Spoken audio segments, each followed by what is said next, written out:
Fucking awful, man.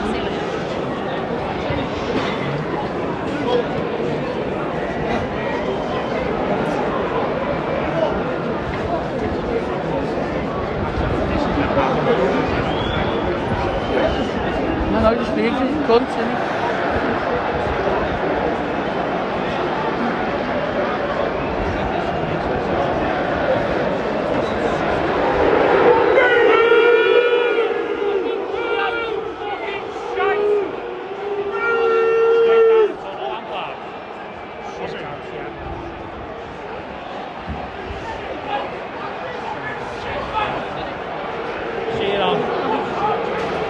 Dreadful result for Everton. You can probably hear what fans thought of that. 2-1 defeat to Wolves. They score right at the end. Dead even game between two terrible teams, but they always look much likely to win it. If we're being brutally honest, Everton were terrible throughout. Just summed up, I think, by that last goal. Everton knock it around between the centre backs for a long time before getting forward, losing the ball. Wolves get it, break up the pitch, score a winner on the counter-attack, and that is damning for Everton. The worst team in the league for today has come to Goodison. Done a bit of a job on them, really, and it's pretty horrific. Lampard's gone straight down the tunnel. Most of the players gone straight down the tunnel. Mykolenko is coming over.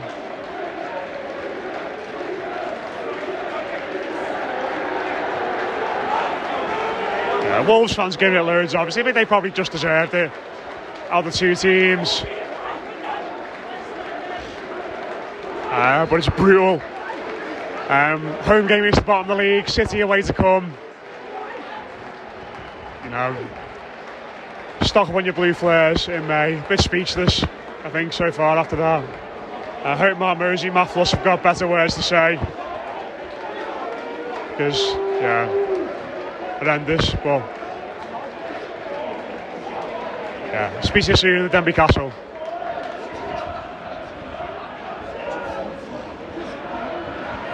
We are back in the Denby Castle. Mark Mosey just said we're only dealing bullshit. That might be quite an apt way to describe it after today. That is the new nil satis. The club can feel free to plagiarise that statement, but I don't think any of our listeners, Matt, will disagree with any part of that statement, because today was scary bad, I think, wasn't it? Yeah, I've got Mark Mosey and Matt Flusk here. We are in the Denby Castle, as we always are. After the game, not a good day that, was it, Matt? I think, 6 weeks mellowed us all after Bournemouth. Thought maybe we're going to turn up, it's all going to be all right. These lads will suddenly remember how to play footy and score loads of goals. They're not new lads. They are the same fellas that got us in that position before the break, and it feels like it's going to be a long, hard season again. Yeah, they left off and picked up. So they picked up exactly where they left off, didn't they? It's like we'd never been away, and I mean, I don't think it was as bad in parts as we've seen this season. I mean, certainly not last week before we went away. I don't think it was on that level of bad, but that's a very low bar. And yeah, it's just, I said to you, Matt, I don't have a script for this. If we'd lost 4-0 and got stuff start to finish, we'd have a bit of levity, a bit of gallows humour. But that last minute, I wouldn't even call it a sucker punch, because I think that'd be unfair to the opposition. It wasn't like they sat back and, just got 2 goals on the break and didn't deserve to win.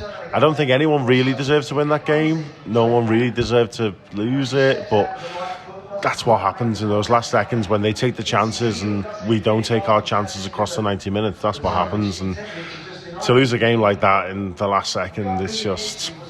It takes the wind out of your sails. It takes away any kind of humour you can add to it. It's just very flat. It didn't feel like the sucker punch that late goals at Goodison have in recent years, because I think usually when you concede the last minute goal, you at least feel as though there was some level of value in your team for the result that you did have 30 seconds ago, which was obviously a point.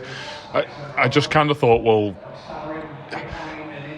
the fact that either of those teams were allowed to score today with the quality that was on show was comedy, quite frankly. We are all of the unfortunate reality of knowing that Everton are not a good football team at the moment. Wolves were comfortably worse than Everton in terms of quality on show for me today. That is up there with one of the worst teams that we've had at Goodison in recent years. They were awful. Their league position showed that before the game. The fact that they'd only scored 8 league goals this season showed that also. It was absolutely of no surprise to me that we allowed them one in the first half. And to be honest, there wasn't a great deal of the first half that truly angered me to the extent that I was in the second half. But I just think it's funny how we speak about Everton now on the back of the World Cup as being unable to really affect any change since, in particular, the Leicester game at home, but also those 2 awful trips down to Bournemouth. I think if most people had a damning criticism of Frank Lampard and probably of Everton in general, it's that they're unable to change things when it is clearly so wrong or clearly so depressing. We will go on to talk about Frank Lampard and Everton as a wider being outside of today's game, but there's always that caveat for me of that. If the current thing is not working, we are always the football club that will pedal it along for 8 to 10 weeks before we actually do something about it. I'm hesitant to say what my mind thinks because it will appear very knee-jerk, and that may well be the case.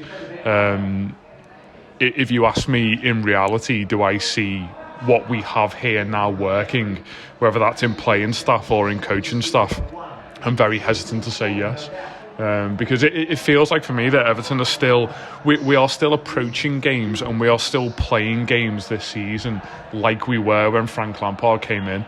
And I think what I certainly bought into with Frank Lampard when he came in was that there was going to be an enormous benefit of the doubt given to him in terms of the time he's had at the club with the players, the ability to really affect any change or to put his stance on the team. That was all nonsense last year because we quite simply just had to battle through games in order to scrape goals, points, any form of league position that we could.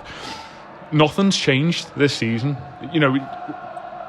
I know it's really difficult on the back of what was essentially an enormous interview for 4 months last season, but it needed to develop this season. We needed to see what Frank Lampard's Everton, in inverted commas, would look like going forward. And for me, it's just as though last season, bar 3 months of shoulder-dropping relief, has just carried on.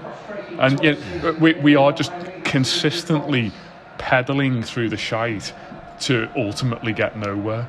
And that's why a lot of me thinks now, well, it's difficult. We've only seen this team play once in the last 2 months, so I don't want to make any form of massive predictions or hopes for what I think should happen to Everton in the next few weeks, but I don't see a world in which Frank Lampard is still at Everton in May.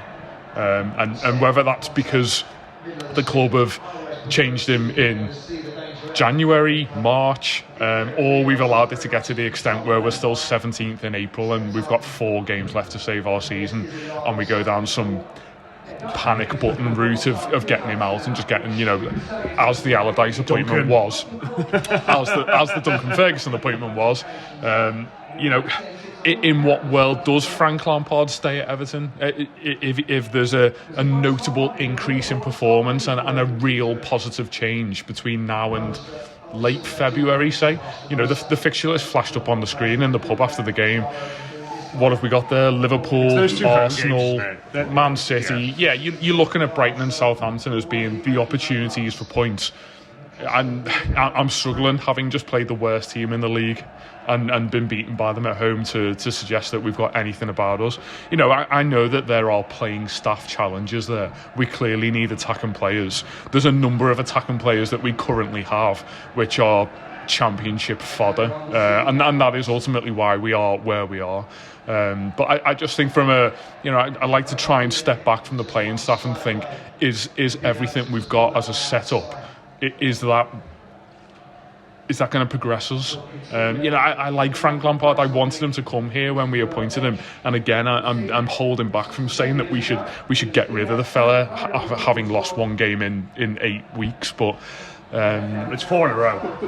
Yeah, but from a time point of view, that is a very kind assessment to say we lost 1 in 8 weeks, so we've not played for 7. What I'm beaten in December until now. What I'm alluding to there is the fact that I'm trying to give him the benefit of the doubt that he's had 8 weeks to work with these players. But also, he's had 8 weeks to work with those lads. And that's what we've seen today. Yeah, that's it. I don't want to fully assess the work that he's done after 90 minutes, but at the moment it's very, very difficult not to, because obviously that's all we've seen of it. But the difficulty of allowing him that space to work with those particular players is that I think those particular players are crap. Is there much reasoning and is there much point in putting those work in with the lads who are quite simply not good enough?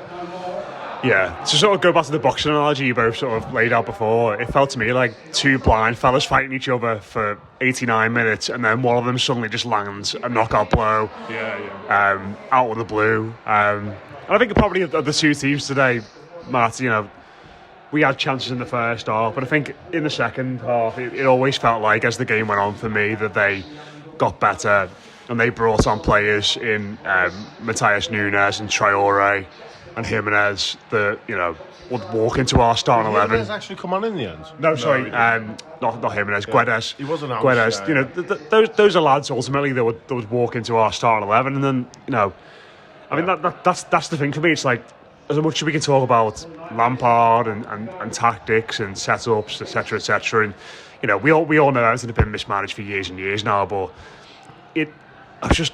The word that was going through my mind for that game was just quality, and we have not really got enough, in my opinion. And they, not great quality off the bench. Traore is very hit and miss, but they're bringing on a £50 million midfielder, and they're bringing on a lad who's played for Valencia and PSG, and all these great sides, and we've not really quite got the same depth for me.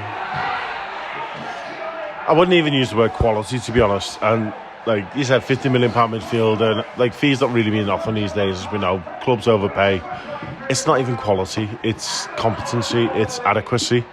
And we don't have 5 competent subs to bring on.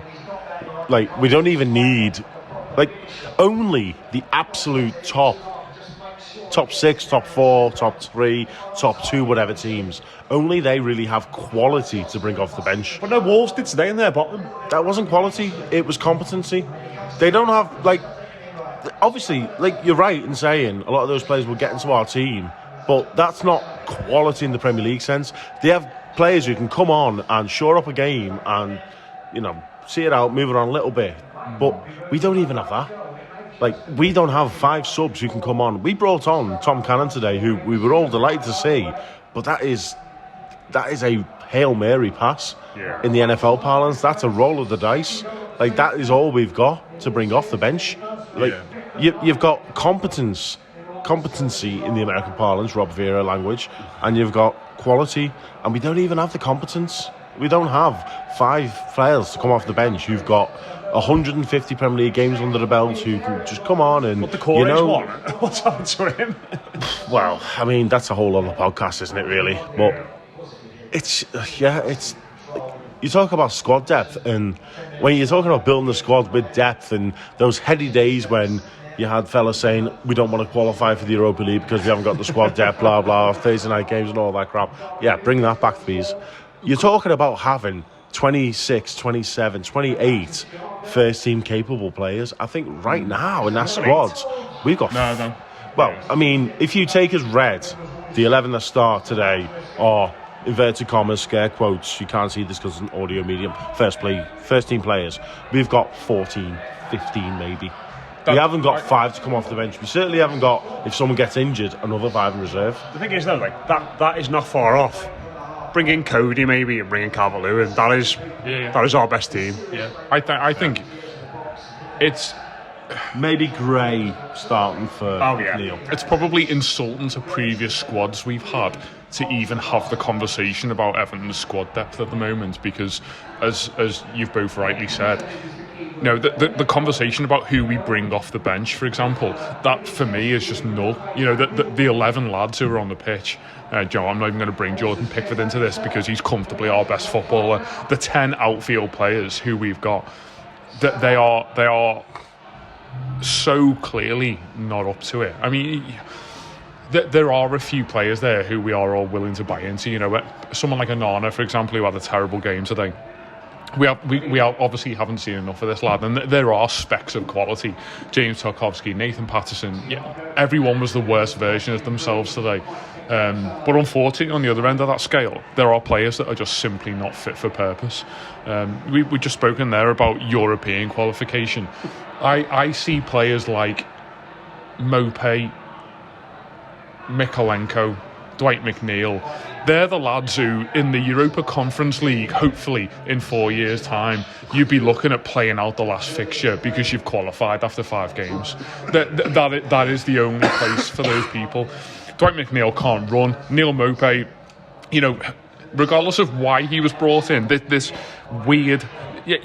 The thing that I bought into with Maupay is that, as much as people peddled the opinion that he was going to somehow be our new Richarlison, all of that tenacity that, he's not a big lad, he's not the most technically gifted, and he's not going to get you 20 goals a season, but he is going to run his bollocks off, and he is going to make defenders' lives a nightmare. He's Andy Johnson. Where's the snideness? I don't see any of that. I don't think he's anywhere near Andy Johnson. We are Everton fans. We'll take a crap player if they run their arse off and cause people headaches. Umar Niasse caused more defenders headaches than what Neil Maupay does by an absolute country mile. We have said this tongue-in-cheek about some poor footballers at Everton in the past, but it is not worth him being on the football pitch when he's there, because not by himself. Defenders know he's not going to score a goal. I am still to see the highlight of this goal behind closed doors against Aston Villa. I absolutely need to see it. Do you not think it actually happened? No. But he's a Maupay truther. One of the reasons why Damari Gray struggles to get into the game when he comes on is that any switched-on Premier League defender with a footballing brain knows that Neil Maupay is not going to cause you an issue. So I'll go Mark Anthony Gordon and Damari Gray, because they potentially might cause me problems. The summary here is that You're not marking Dwight McNeil, are you? We have got, absolutely not, we have got a lot of poor football players at this team. I brought Mykolenko into that. I've never seen a player who consistently fails to be so progressive with the ball all the time. He did it once in the first half, and he played a great lofted ball into I think it was Gordon, and it led to Gordon's great chance.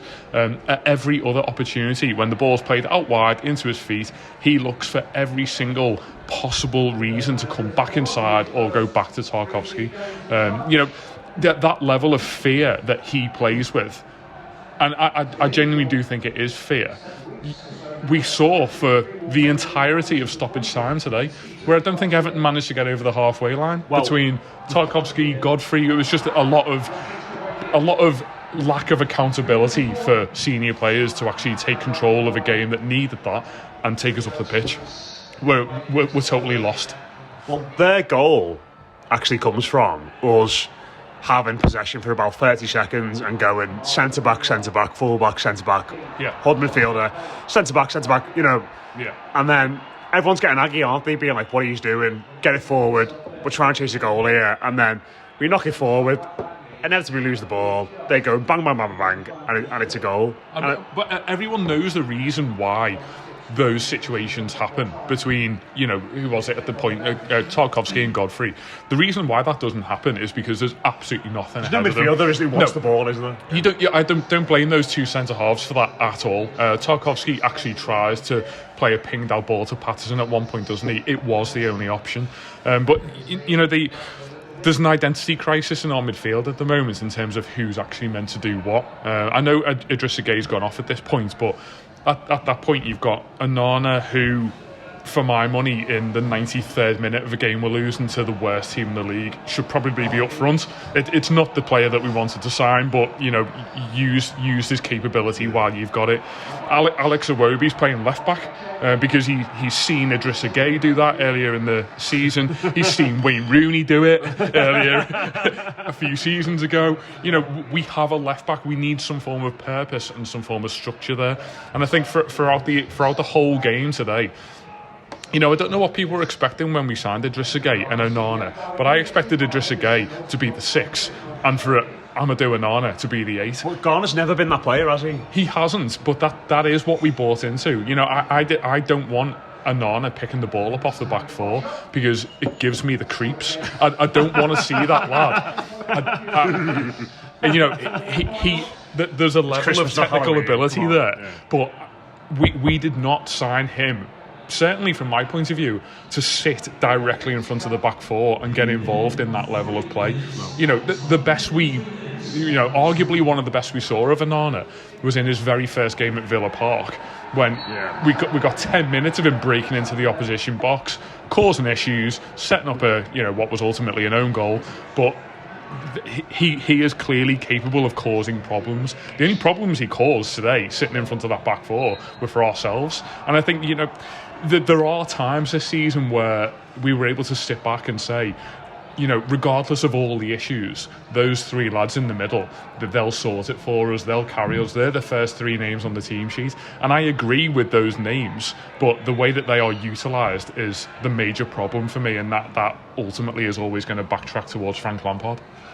Yeah, just going back to what you said about Alex Iwobi, you're absolutely right, and I spotted it several times during the game.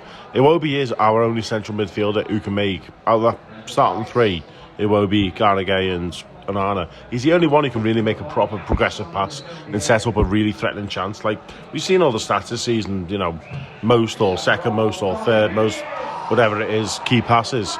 And so many times during that game, you see the ball going round, and as we do in the grounds, you just look around the other players, and there's Alex Iwobi sitting in the left back slot or the right back slot, and you're like, what are you doing there? But 5 minutes later, when their left back's got the ball, if you ask me which one of those 3 midfielders is going to be pressing him, it'll be a combination of Gordon, the striker, and Alex Iwobi. Yeah. And is he some form of midfield maverick whereby we just let him do what he wants? Don't get me wrong, absolutely love the guy. I don't think he had a great game today, but his effort was fantastic. Yeah. But you need structure, and without that, who provides that? I don't think Alex Iwobi's taken it upon himself to say, I'm going to do a little bit of everything here. I know we jokingly mentioned Wayne Rooney earlier. He's exactly the type of character that would do that. That is what he used to do, though, wasn't it? Yes, Split absolutely. The centre backs. Yeah, but there was an affordability there that this fella is probably better at everyone else on the football pitch at this sport. Let him crack on with what he's doing. I don't think Alex Iwobi's good enough at that. I don't think Everton are in any way good enough to allow him to do that. Can't be doing that. Exactly. It's the coaching staff and it's the manager who are ultimately able to provide that discipline and that role for him. The manager, Frank Lampard, never did that. How many times do you see Frank Lampard in a game where they're under the cosh? How many times do you see him drift into the left back or the right back position? Never. He always held his ground right in the middle. If it never came to him and he lost the game, he put his hands up and say, it's not my fault. I was in position. I was ready for the pass, ready to drive this game on. Chance never came. Probably had Claude Makelele and Michael Ballack playing next to him for a lot of his career. It did help, yeah. That situation, that hypothetical, didn't happen often. But he never took upon himself to be Roy of the Rovers going all over the park. And like Mo says, I don't know if that's the player himself thinking he's Mr. Hollywood. I mean, from what I've seen of Alex Iwobi, I don't think that's his character. I think it's more, like you say, the manager saying, you've got a free roam now, you can do whatever you want. And it's just not worked at all. And it's made the player look worse than he is, which is not what we want from Alex Iwobi, because he's been our best player this season, outfield, all season. Yeah. So, just stick him where he's meant to be, at the top of that midfield too. Just, if he doesn't get the ball, if he's not being able to dictate the play, that's just the way the game's going. Yeah. But if you let him roam around, go to the left back, right back position, try and find the ball, you're going to surrender the midfield, and it's all just going to fall to pieces like we saw today. Very quickly, sort of mentioned the manager. I'll come back to you, Matt. I would feel about Frank Lampard right now. You know, I'll always maintain that I don't think he's necessarily the right man, but I think there are bigger issues at the football club than him, and I don't really know if that means that we should sack him or not. But it felt like there was a lot of frustration in the ground today, probably more than I've sensed before about him and his changes and the way in which he set the team up. Yeah, straight away, I'm on the record. I didn't want him in the first place, but as soon as he was in, that was it. I was like, got behind him. Obviously, that run towards the end of last season, stayed up, bought into it. He bought into us. He bought into the fans and everything. At this moment in time, there's a bit of a jokey meme thing going around. It's like, oh, who are we going to get in? Who are we going to get in? And it's not really without merit. It's not saying that no one could do a better job, but I don't think sacking the manager solves the problems that we have deep-rooted in this club. I don't think sacking the manager would condemn us, but I don't think it would save us either. So if it happens, I will shrug my shoulders. I won't cry foul, but I don't think that people should be expecting it to be the perfect silver bullet. And if it's someone along the lines of Sean Dyche, you need to remember that Sean Dyche took down a better team last season than we got now. And we've got half of their fucking players, so we should know. But, I mean, Vitor Pereira is no longer on the market, unfortunately, so... Give me him. Get the armband out. Our armband prince cannot rescue us from this. So, yeah... He got sacked recently, didn't he, I think? Yeah, but then he was, like, immediately appointed manager of Flamengo, is it? Man of demand.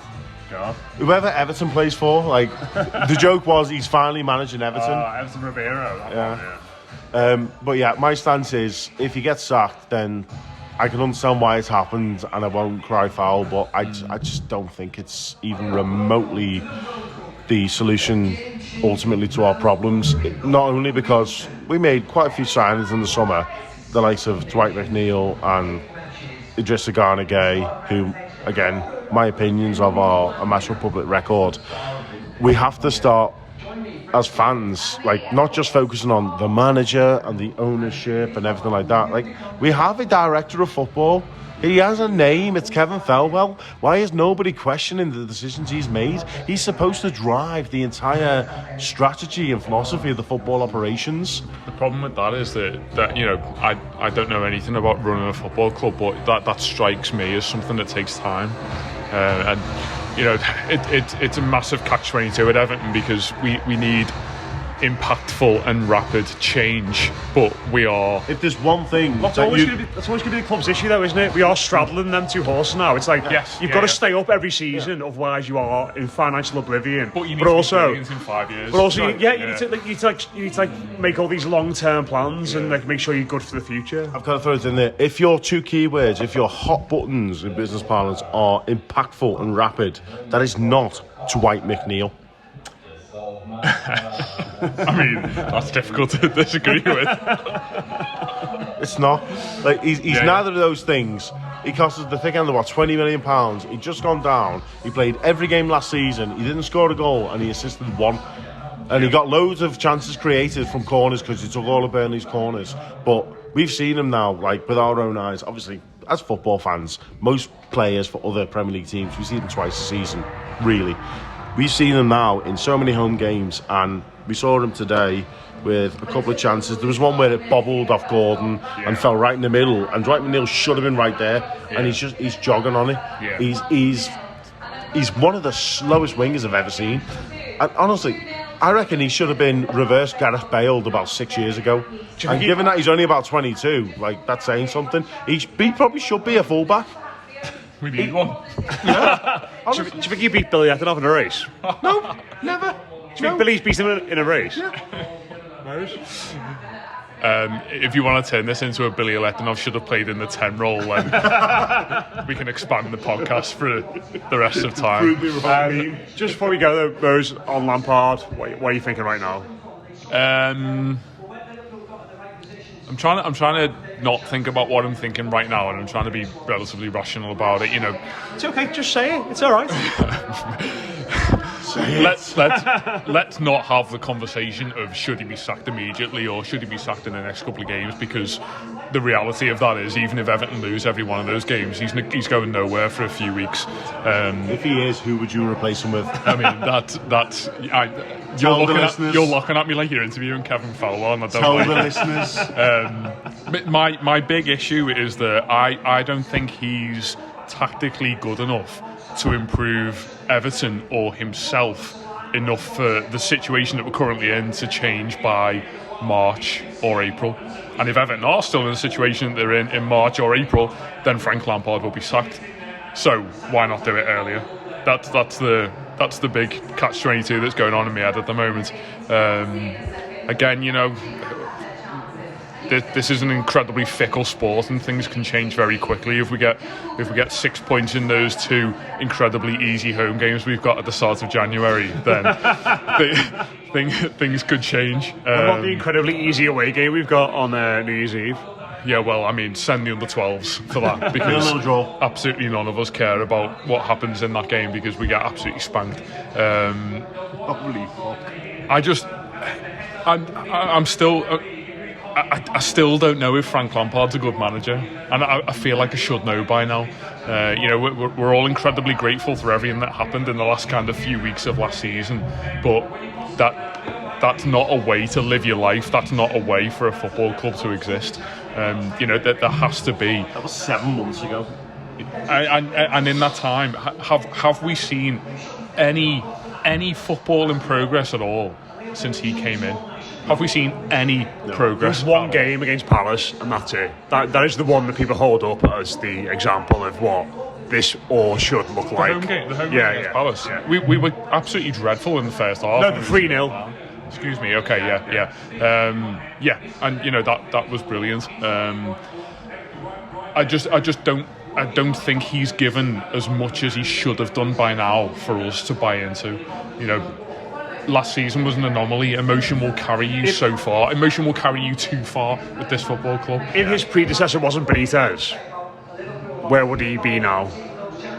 Who knows? Yeah. He absolutely wouldn't be here, would he? You know, it's a very lazy name to throw into the mix, but we've all done it in the last 2 hours. And if David Moyes became available tomorrow, every single one of us would be jumping on the bandwagon of getting him in here, because Sign. that is, you know. I've said the word progression so many times that he might not be the vision of that, but I'm just ready for us not to be as chaotic as this is. And that level of chaos again is something that we afforded to everyone involved with Everton for 3 months, but it needs to change. You can't consistently go on being this team, because eventually your head will fall below the water and you will go down. And the only thing that keeps me up at night at the moment is the obvious reality of us going into Bramley Moore as a championship team, because we've all envisaged it, and at the moment I think we're all living in that state of fear. Give it a couple of weeks, mate, and there'll be more than ever to keep you up at night as a new dad. That's me signing off for the next 10 years. I'll see you again when Anthony Gordon takes Everton to Wembley for a FA Cup semi-final. There we go. We'll leave it there. Glum faces all around. Been a tough day. The Reds are winning 2-0 as well, just to cap it off. I feel like every time we get beat in a 3 o'clock game, the Reds are 2-0 up at least at half time. I absolutely called the fact that they would score halfway through this podcast. Not by always. the way. Not always. Now, there was one before the World Cup when I think we did get beat at Goodison, a very stale draw, and we came back to the Denby after then. The Reds were playing Leeds, and then Leeds beat them, and then a couple of Reds fronted us, and it was very, very funny, because even the staff, one of whom was a Red, was just laughing at them like, come on guys, come on. In my head, every time Liverpool play in the late kick-off, Luis Suarez skins Clint Hill. And that still happens to this day. You might not have seen it in the first half, but keep an eye out for it in the second half. The modern day version is Salah skinning Tyrone Mings, I think. We'll leave it there anyway. Cheers for listening. Bad day for the Blues. We'll be back in some guise on New Year's Eve to cover that ridiculous game where we get to City away, to see what happens. I don't really know who's going to do that or why or what, but we will be there. Matt Flusk is waving, so I'm sure he'll be up for that. He's adamant we're going to get a 0-0 draw that day. the lad's going to snuff out Erling Haaland. But we'll leave it there. Disappointing. We'll speak to you soon. All the toughies.